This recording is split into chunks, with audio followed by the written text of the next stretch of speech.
John Wilhoit, and this is part 4 in our series, The Biggest Mistakes Real Estate Investors Make. Item number 16 is trying to reinvent the wheel. A lot of people that come into the business have a better mousetrap, so they think, and they want to deploy it immediately. Yet there's so many people in this business that have been doing the same thing the same way for so long that that's understood, right? There has to be a better way to do X, whatever that X is. But I suggest that for people that are just coming into the business, study those that have been in the business for a while. And before you start to deploy your new mousetraps, see which ones are already working, see which ones have a history. So as an example, a lease renewal is one of the most valuable things that you can do as a property manager, because that renewal means that that particular unit is not going vacant for another term. So although there's many different ways to gain a lease renewal, a lot of those ways are already being deployed by people that are in the business full time. So use those methods versus trying to make up your own going out the gate. The next item is excluding practical innovation. So let me give you some simple examples. Sometimes nothing more than a new thermostat will make all the difference in the world in terms of how a particular unit operates and its efficiency. So that's a practical innovation. It's really nothing new, right? But at the same time, it has a significant impact on the operations of that unit. It may run smoother, it may run less, it may run at better efficiency just with a new thermostat.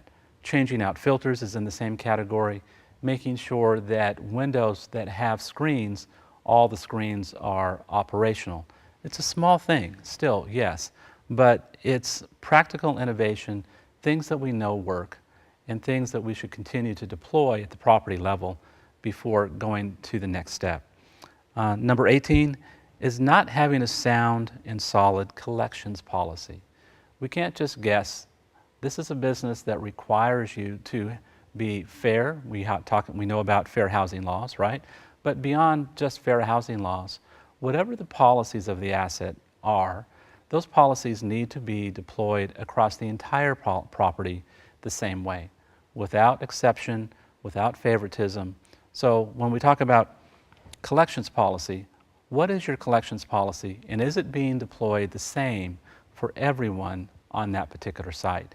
And if it's not, then that's problematic, and that's why I suggest that it's one of the biggest mistakes that investors make, is just presuming that collection policy will take care of itself.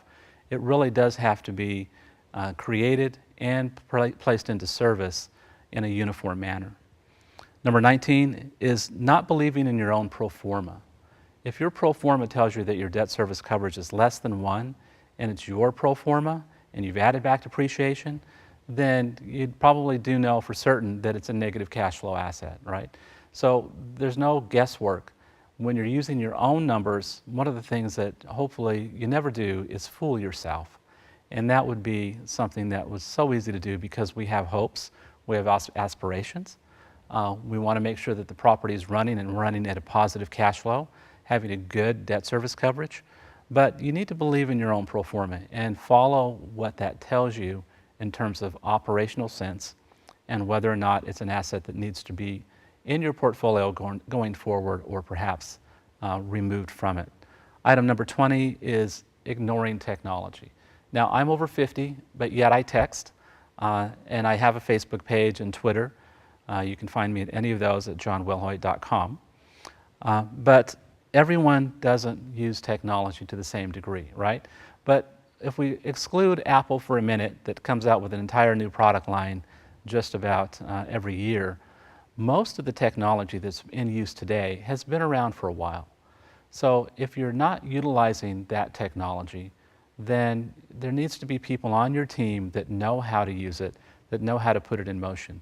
Social media is the simplest example because that's one way that people can find your asset. If they like to live there, that's another place where their friends can talk to them about their experience there. Craigslist, although simple, it's been around for years now. It really does pull traffic in reference to leasing. Yes, there's so many other competitors to Craigslist now, but that's just one example. So technology for controlling utility expenses, as an example, is something that's coming more into its own. With respect to technology, it doesn't mean that you have to know how everything works, but you do need to have people on your team that can make sure that your assets are taking advantage of the technology of the day. And I'm not talking about just social media.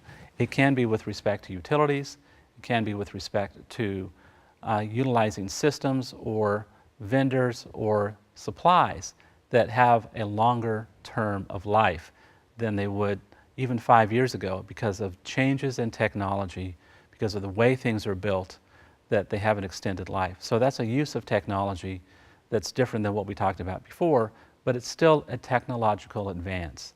An easy example is flex flooring or carpet squares, things that weren't around 10 years ago, but things that now have hundreds of thousands of square feet deployed in the marketplace and in use. This is part 4 of the 25 biggest mistakes real estate investors make, and my name is John Wilhoit.